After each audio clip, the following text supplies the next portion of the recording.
तो तुम अपनी बीवी की कमाई खाओगे। और बाय द वे, जॉब मिल गई है मुझे, मंडे से ज्वाइन करनी है। जॉब मिल गई है? तुम्हें मेरी इज्जत की कोई परवाह नहीं है? तुम्हें तो आंटी के ऑर्डर की फिक्र थी ना यार। हाँ। अब्बा जी, मैं अपना कमाता हूँ और अगर कभी बीवी की कमाई खानी भी पड़ी तो खा लूंगा। मैंने इतना बड़ा फैसला कर लिया और मुझसे पूछा तक नहीं यार। हाँ, नहीं पूछा, मुझे नहीं लगा पूछने की जरूरत है मुझे मम्मी की बात की फिक्र, ठीक वैसे ही जैसे तुम्हें अपनी अम्मी की बात की फिक्र होती है। मैंने तुमसे रिक्वेस्ट की थी कि एटलीस्ट आज इंटरव्यू के लिए ना जाना, फिर चली जाए। जब से फैज अपने वालिदैन को लेकर अपने घर आया है, उसके घर में लड़ाई झगड़े बढ़ने लगे हैं। क्योंकि लैला के वालिदैन तो पहले मौजूद थे, लेकिन ये बात उसके वालिदैन नहीं जानते थे। तो उनको ऐसा लगा कि लैला के वालिदैन पहले से यहाँ पे रह रहे हैं और उनके वालिदैन जो है उनको उनका बेटा पूछ ही नहीं रहा। पहले तो इस बात पे काफी ज्यादा पैसा हुआ। दूसरी बात, जब लैला को इंटरव्यू के लिए जाना होता है तो पहले उसकी सास और फिर उसका ससुर काफी ज्यादा बहस करते हैं कि हमारे घर की खवातीन जो है वो जॉब नहीं करती।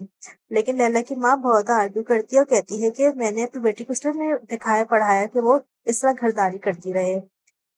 लैला फिर आखिर इंटरव्यू के लिए चली जाती है। जब कैस वापस आता है तो उसके बाद पता चलती है, क्योंकि उसको ये जब पता चलता है कि लैला को जॉब मिल गई है, लैला उसको ये बताती है कि मुझे जॉब मिल गई है, मुझे पीर से ज्वाइन करना है। तो उससे कहता है कि तुम मेरी बिल्कुल भी इज्जत की परवाह नहीं है। मैं तुमसे कहा भी था कि तुम आज मत जाओ, तुम फिर चले जाना, क्योंकि मेरे अम्मा अब्बा आए हुए हैं। लेकिन तुमने तो सिर्फ वैसे अपनी माँ की बातें सुननी थी। वो कहती है हाँ, मुझे अपनी माँ की बात की फिक्र है, क्योंकि बिल्कुल ठीक कह रही है।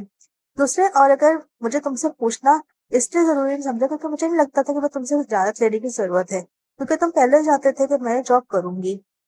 दूसरी जानिब ये सब कुछ बातें लैला के वालिदैन भी सुन रहे हैं और काफी ज्यादा परेशान भी है कि इस किस्म की बातें वो क्यों कर रहा है। फिर जब खाने की मेज पर लैला के वालिद और कैस के वालिद साथ में काफी ज्यादा बहस हो जाती है, क्योंकि कैस के वालिद कैस से यही कहते हैं कि क्या तुम अपनी बीवी की कमाई खाओगे।